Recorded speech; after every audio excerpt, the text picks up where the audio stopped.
Ao adentrarmos no universo de reflexões e mensagens inspiradoras que marcam a celebração do Natal, uma joia particularmente tocante emerge na forma da bela carta de São João Paulo II, endereçada às crianças que aguardam, com olhos brilhantes de expectativa, a chegada desta época festiva. Esta carta, mais do que um mero documento, é um testemunho eloquente da profunda compreensão e do carinho que São João Paulo II nutria pelas tradições natalinas e, sobretudo, pelo significado espiritual e emocional que o Natal representa para as crianças em todo o mundo. Nela, o Papa consegue capturar a essência do encanto infantil perante o Natal, refletindo sobre os sentimentos de alegria, maravilha e a esperança que emanam do coração das crianças durante esta época mágica.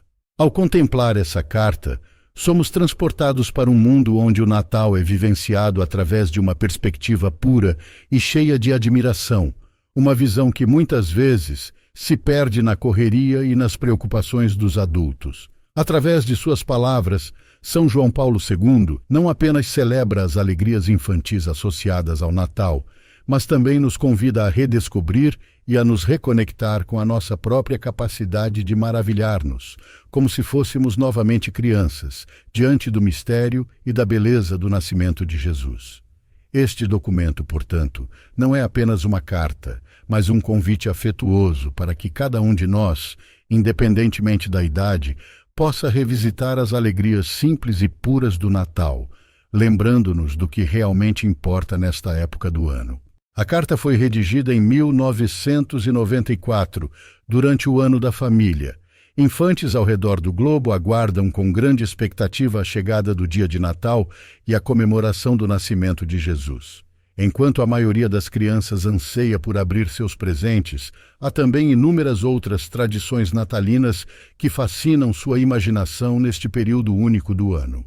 São João Paulo II rememorou este tempo de espera em uma carta que enviou às crianças em 1994. Em breve festejaremos o Natal, uma celebração profundamente sentida por todas as crianças no âmbito familiar. Este ano será ainda mais especial, pois é o Ano da Família. Antes que ele acabe, quero falar com vocês, crianças do mundo inteiro, para compartilhar a felicidade deste evento significativo. Em vez de enfocar nos presentes que se tornaram um elemento essencial da celebração contemporânea do Natal, São João Paulo II lembrou as tradições que muitas crianças cultivam de montar o presépio. Imagino vocês, estão arranjando o presépio em suas casas, nas igrejas, em cada canto do mundo, recriando o cenário e o ambiente do nascimento do Salvador. É verdade. Durante a temporada de Natal, a cena da manjedoura é central na igreja e todos se apressam para fazer uma peregrinação espiritual até lá, como os pastores na noite em que Jesus nasceu. Depois chegará a vez dos Reis Magos, vindos do longínquo Oriente, seguindo a estrela até o local onde jaz o Salvador do mundo. São João Paulo II também recordou com carinho suas próprias lembranças de tradições natalinas de sua infância. Queridas crianças, escrevo-lhes lembrando-me da época, já distante, em que eu mesmo era um garoto como vocês. Eu também vivenciava naquele tempo o ambiente alegre do Natal, e quando a estrela de Belém brilhava, eu corria para o presépio, junto com os da minha idade, para relembrar o que aconteceu há 2000 anos na Palestina. Nós, as crianças, expressávamos nossa alegria principalmente cantando. Como são belos e tocantes os cantos de Natal, que, de acordo com a tradição de cada povo, se entoam ao redor do presépio, quão profundos são os pensamentos neles expressos e, sobretudo, quanta alegria e ternura eles demonstram ao Deus menino, que veio ao mundo na noite santa. De diversas formas, São João Paulo II destaca a maravilha do Natal visto através dos olhos de uma criança. Como adultos, frequentemente perdemos a alegria do Natal e não o experimentamos com um sentido de maravilhamento. Fique agora com a carta completa do Papa, João Paulo II, às crianças por ocasião do Ano da Família, escrita em 1994. Nasce Jesus. Dentro de poucos dias celebraremos o Natal, festa muito sentida por todas as crianças no seio de cada família.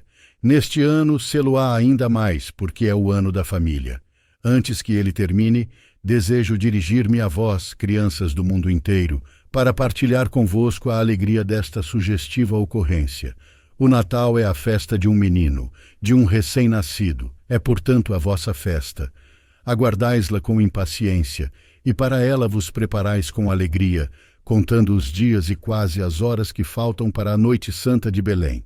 Parece que estou a ver-vos, andais a preparar o presépio em casa, na paróquia, em cada canto do mundo, reconstruindo o clima e o ambiente em que nasceu o Salvador. É verdade, durante o período natalício, a gruta com a manjedoura ocupa o lugar central na igreja, e todos se apressam a ir em peregrinação espiritual até lá, como os pastores na noite do nascimento de Jesus. Mais tarde, será a vez dos magos chegarem do Oriente Distante, seguindo a estrela até ao lugar onde foi colocado o Redentor do Universo. Também vós, nos dias de Natal, visitais os presépios, parando a ver o menino deitado nas palhinhas. Olhai sua mãe, São José, guardião do Redentor. Ao contemplar a Sagrada Família, pensais na vossa família, aquela onde viestes ao mundo. Pensais na vossa mãe, que vos deu a luz, e no vosso pai. Eles preocupam-se com o sustento da família e com a vossa educação. Com efeito, tarefa dos pais não é apenas a de gerar os filhos, mas também de os educar desde o seu nascimento. Queridas crianças, escrevo-vos a pensar no tempo, já lá vão muitos anos, em que também eu era menino como vós. Também eu vivia então a atmosfera feliz do Natal, e quando brilhava a estrela de Belém, corria ao presépio, junto com os da minha idade, para reviver o que sucedeu há 2000 anos na Palestina. Nós, crianças, manifestávamos a nossa alegria sobretudo com o canto. Como são belos e comoventes os cânticos natalícios, que, segundo a tradição de cada povo, se alternam à volta do presépio. Como são profundos os pensamentos neles contidos, e sobretudo quanta alegria e ternura neles se exprime ao Deus menino que veio ao mundo na noite santa. Também os dias que se seguem ao nascimento de Jesus são dias de festa. Assim, 8 dias depois, recorda-se que, como mandava a tradição do Antigo Testamento, foi dado ao menino um nome, foi chamado Jesus. Após 40 dias, comemora-se a sua apresentação no templo, como sucedia com todo o filho primogênito de Israel. Naquela ocasião, teve lugar um encontro extraordinário.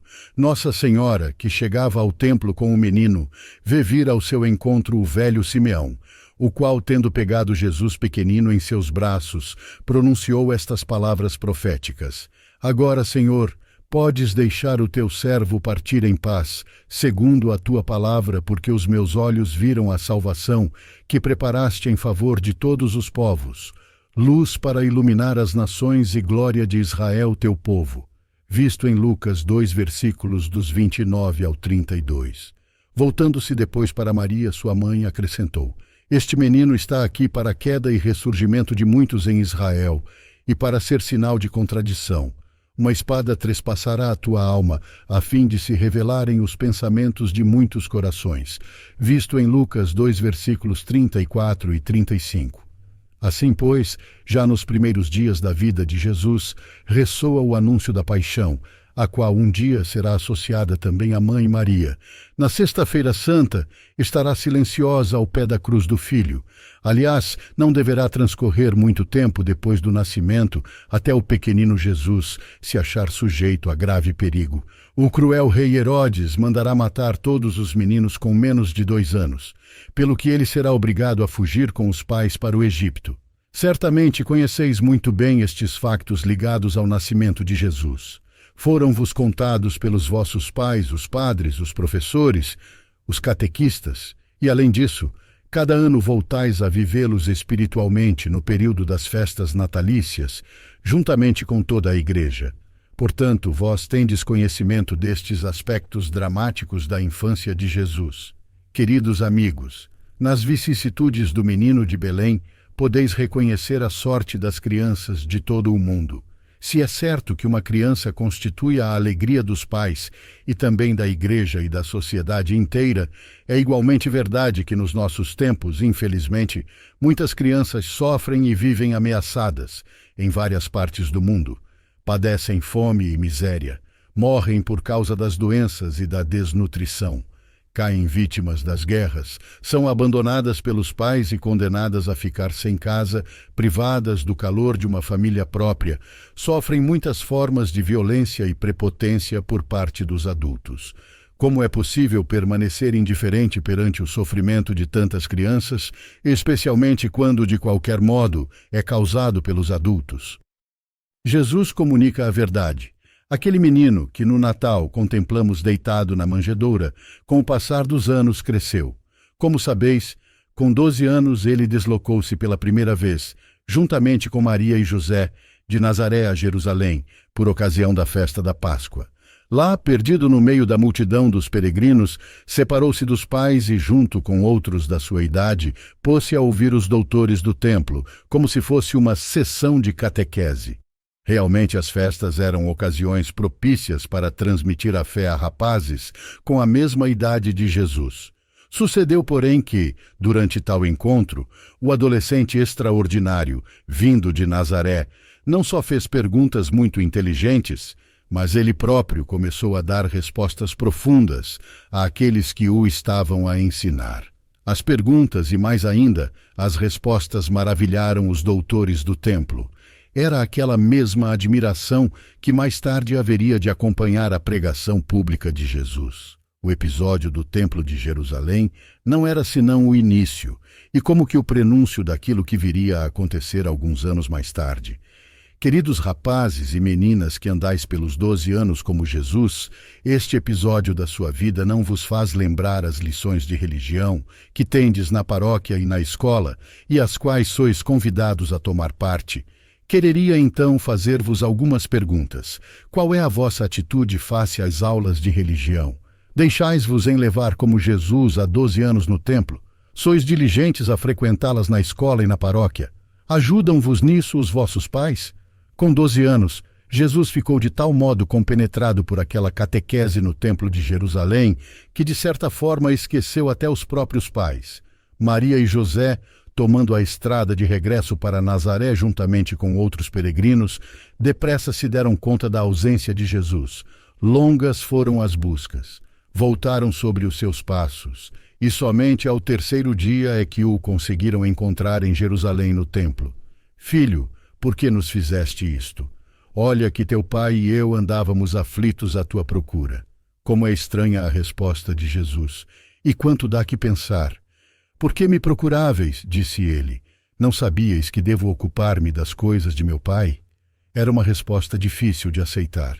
O evangelista Lucas acrescenta simplesmente que Maria guardava todas estas coisas no seu coração. Efectivamente, era uma resposta que só mais tarde se tornaria compreensível, quando Jesus, já adulto, teria iniciado a pregar, declarando que pelo seu Pai Celeste estava disposto a enfrentar qualquer sofrimento e até mesmo a morte na cruz. Jesus voltou de Jerusalém com Maria e José para Nazaré, onde viveu submisso a eles. A propósito deste período anterior ao início da pregação pública, o Evangelho diz apenas que ele crescia em sabedoria, em estatura e em graça diante de Deus e dos homens. Queridos adolescentes, no menino que admirais no presépio, aprendei a ver já o rapaz de 12 anos que dialoga com os doutores no Templo de Jerusalém. Ele é o mesmo homem adulto que mais tarde, pelos 30 anos, começará a anunciar a palavra de Deus, escolherá os 12 apóstolos, será seguido por multidões sequiosas de verdade. A cada passo, confirmará o seu ensinamento extraordinário com os sinais do poder divino. Restituirá a vista para os cegos, curará os doentes, até os mortos ressuscitará. E entre os mortos chamados à vida, contar-se-á a filha de Jairo, também ela com 12 anos. E o filho da viúva de Naim, restituído vivo à sua mãe banhada em lágrimas. É assim mesmo, este menino, acabado agora de nascer, quando se tornar grande como mestre da verdade divina, manifestará um afecto extraordinário pelas crianças. Dirá para os apóstolos: deixai vir a mim as criancinhas, não as afasteis, acrescentando: pois a quem é como elas pertence o reino de Deus. Outra vez, quando os apóstolos discutiam sobre quem seria o maior, pôr-lhes adiante uma criança dizendo: se não vos converterdes voltando a ser como as criancinhas, não podereis entrar no reino dos céus. Naquela ocasião, pronunciará também palavras de advertência muito severas. Mas se alguém escandalizar um destes pequeninos que creem em mim, seria preferível que lhe suspendessem em volta do pescoço uma mó de moinho, das movidas pelos jumentos, e o lançassem nas profundezas do mar. Como é importante a criança a olhos de Jesus, poder-se-ia mesmo observar que o Evangelho está profundamente permeado pela verdade sobre a criança. Até seria possível lê-lo no seu todo como Evangelho da criança. Na verdade, que quer dizer: se não vos converterdes voltando a ser como as criancinhas, não podereis entrar no reino dos céus. Porventura não apresenta Jesus a criança como modelo também para os adultos? Na criança há algo que nunca poderá faltar em quem deseja entrar no reino dos céus. Ao céu estão destinados aqueles que são simples como as crianças. Quantos são cheios de confiante abandono, ricos de bondade e puros como elas? Só esses podem encontrar em Deus um Pai e tornarem-se, por sua vez e graças a Jesus, igualmente filhos de Deus. Não é esta a principal mensagem do Natal? Lemos em São João: "E o Verbo fez-se homem e habitou entre nós." E ainda: "A todos os que o receberam, deu-lhes o poder de se tornarem filhos de Deus." Filhos de Deus, vós, queridos adolescentes, sois filhos e filhas dos vossos pais. Pois bem, Deus quer que todos sejamos seus filhos adoptivos, mediante a graça. Está aqui a verdadeira fonte da alegria do Natal, a propósito da qual vos escrevo já quase no final do ano da família. Alegrai-vos por este Evangelho da filiação divina. Nesta alegria produzam abundantes frutos as próximas festas natalícias no ano da família. Jesus comunica-se a si próprio. Queridos amigos, inesquecível encontro com Jesus é, sem dúvida, a primeira comunhão, dia esse que há de ser recordado como um dos mais belos da vida. A Eucaristia, instituída por Cristo na véspera da sua paixão, durante a última ceia, é um sacramento da nova aliança, melhor, é o maior dos sacramentos. Nele o Senhor faz-se alimento das almas sob as espécies do pão e do vinho. As crianças recebem-no solenemente na primeira vez, precisamente a primeira comunhão, e são convidadas a recebê-lo depois o maior número de vezes possível, para permanecerem na amizade íntima com Jesus. Como sabeis, para aproximar-se da Sagrada Comunhão é preciso ter recebido o batismo. Este é o primeiro dos sacramentos e o mais necessário para a salvação. Trata-se de um grande acontecimento. Nos primeiros séculos da Igreja, quando o batismo era recebido sobretudo pelos adultos, o rito sagrado concluía com a participação na Eucaristia e tinha a solenidade que hoje se dá à primeira comunhão. Posteriormente, quando se começou a baptizar principalmente os recém-nascidos, é o caso também de muitas de vós, queridas crianças, que por isso não recordais o dia do vosso baptismo, a festa mais solene foi deslocada para o momento da primeira comunhão. Qualquer criança, menino ou menina, de família católica conhece perfeitamente este costume. A primeira comunhão é vivida como uma grande festa de família. Naquele dia, juntamente com o festejado, em geral aproximam-se da Eucaristia os pais, os irmãos, as irmãs, os parentes, os padrinhos e às vezes também os professores e os educadores. Além disso, o dia da primeira comunhão é uma grande festa na paróquia. Recordo como se fosse hoje, quando, junto com os da minha idade, recebi pela primeira vez a Eucaristia na igreja paroquial da minha terra. Costuma-se registrar este acontecimento no álbum da família, para que não seja esquecido. Geralmente tais fotografias acompanham a pessoa pelo resto da sua vida. Com o passar do tempo, indo folheá-las, revive-se a atmosfera daqueles momentos, torna-se a pureza e a alegria experimentada no encontro com Jesus, que por amor se fez redentor do homem. Para quantas crianças na história da Igreja, a Eucaristia foi fonte de força espiritual, por vezes mesmo heróica. Como não recordar, por exemplo, meninas e meninos santos que viveram nos primeiros séculos e ainda hoje são conhecidos e venerados em toda a Igreja? Santa Inês, que viveu em Roma, Santa Águeda, martirizada na Sicília, São Tarcísio, com toda a razão chamado mártir da Eucaristia, porque preferiu morrer a entregar Jesus, que levava consigo sob as espécies de pão. E assim, ao longo dos séculos, até a nossos tempos, não faltam crianças e adolescentes entre os santos e beatos da Igreja. Como no Evangelho, Jesus deposita particular confiança nas crianças, assim também a sua mãe, Maria, não deixou de reservar para os pequenos, no curso da história, o seu carinho materno. Pensai em Santa Bernadette de Lourdes, nas crianças de La Salette e em nosso século nos pastorinhos de Fátima, Lúcia, Francisco e Jacinta. Falei-vos mais atrás do Evangelho da Criança. Não teve ele uma expressão particular em nossa época na espiritualidade de Santa Teresinha do Menino Jesus? É bem verdade.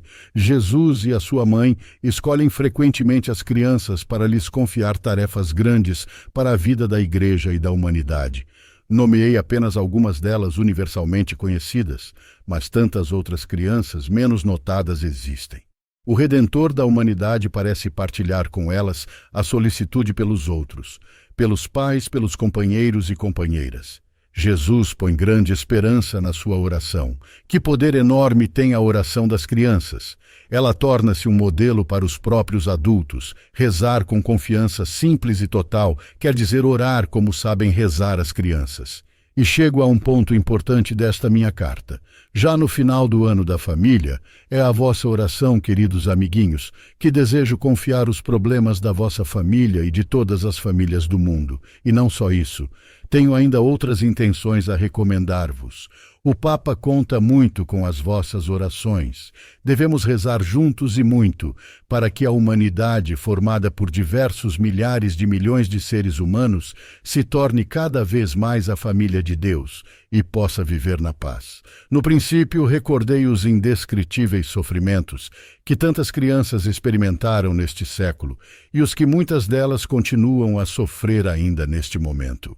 Quantas, mesmo nestes dias, caem vítimas do ódio que enfurece em diversas regiões da Terra, nos Balcãs, por exemplo, e em alguns países da África. Foi precisamente ao meditar sobre estes factos que inundam de dor os nossos corações que decidi pedir-vos, queridas crianças e adolescentes, que fizesseis vossa oração pela paz. Vós bem o sabeis. O amor e a concórdia constroem a paz, o ódio e a violência destroem-na. Instintivamente procurais resguardo do ódio e sentis-vos atraídos pelo amor. Por isso o Papa está certo de que não recusareis o seu pedido, mas unir-vos-eis à sua oração pela paz no mundo com o mesmo ardor com que rezais pela paz e a concórdia nas vossas famílias. Louvai o nome do Senhor. Permiti, queridos meninos e meninas, que no final desta carta recorde as palavras de um salmo que sempre me tocaram. Laudate pueri Dominum. Louvai, meninos, louvai o nome do Senhor. Bendito seja o nome do Senhor agora e para sempre. Desde o nascer ao pôr do sol, seja louvado o nome do Senhor. Quando medito as palavras deste salmo, passam diante dos meus olhos os rostos das crianças de todo o mundo, do Oriente ao Ocidente, do Norte ao Sul. É a vós, meus amiguinhos, sem distinção de língua, de raça ou nacionalidade, que digo: louvai o nome do Senhor. E uma vez que o homem deve louvar a Deus, antes de mais, com a vida, não vos esqueçais daquilo que Jesus, com 12 anos, disse a sua mãe e a José no templo de Jerusalém: não sabíeis que devo ocupar-me das coisas de meu Pai? O homem louva a Deus seguindo a voz da própria vocação. Deus chama cada homem, e a sua voz faz-se sentir já na alma da criança. Chama a viver no matrimônio ou então a ser sacerdote. Chama a vida consagrada ou talvez ao trabalho nas missões. Quem sabe? Rezai, queridos rapazes e meninas, para descobrirdes qual é a vossa vocação, para depois a seguirdes generosamente. Louvai o nome do Senhor. Na noite de Belém, as crianças dos diversos continentes olham com fé para o menino recém-nascido e vivem a grande alegria do Natal. Cantando em suas línguas, louvam o nome do Senhor. Assim se estendem por toda a terra as sugestivas melodias do Natal. São palavras ternas, comoventes, que ressoam em todas as línguas humanas. É como um canto de festa que se eleva de toda a terra e se une ao canto dos anjos, mensageiros da glória de Deus sobre a gruta de Belém. Glória a Deus nas alturas e paz na terra para os homens do seu agrado. O Filho predilecto de Deus apresenta-se entre nós como um recém-nascido. Ao redor dele, as crianças de todas as nações da terra sentem sobre si o olhar repleto de amor do Pai Celeste e alegram-se porque Deus as ama. O homem não pode viver sem amor. Ele é chamado a amar a Deus e ao próximo, Mas para amar verdadeiramente deve ter a certeza que Deus lhe quer bem. Deus vos ama, queridos meninos. Isto é o que vos quero dizer no final do ano da família e por ocasião destas festas natalícias que são de modo particular as vossas festas. Desejo-vos que elas sejam felizes e em paz. Desejo que tenhais nelas uma experiência mais intensa do amor dos vossos pais, irmãos, irmãs e dos outros membros da vossa família. Que este amor se estenda depois à vossa comunidade inteira, melhor a todo o mundo, graças precisamente a vós, queridos adolescentes e crianças. Então o amor alcançará a todos quantos têm particular necessidade dele, especialmente a doentes e abandonados. Haverá alegria maior do que a alegria gerada pelo amor. Que alegria é maior do que aquela que vós, Jesus, trazeis no Natal ao coração dos homens e particularmente ao coração das crianças? Levantai a vossa mãozinha, Deus menino, e abençoai estes vossos amiguinhos, abençoai as crianças de toda a terra.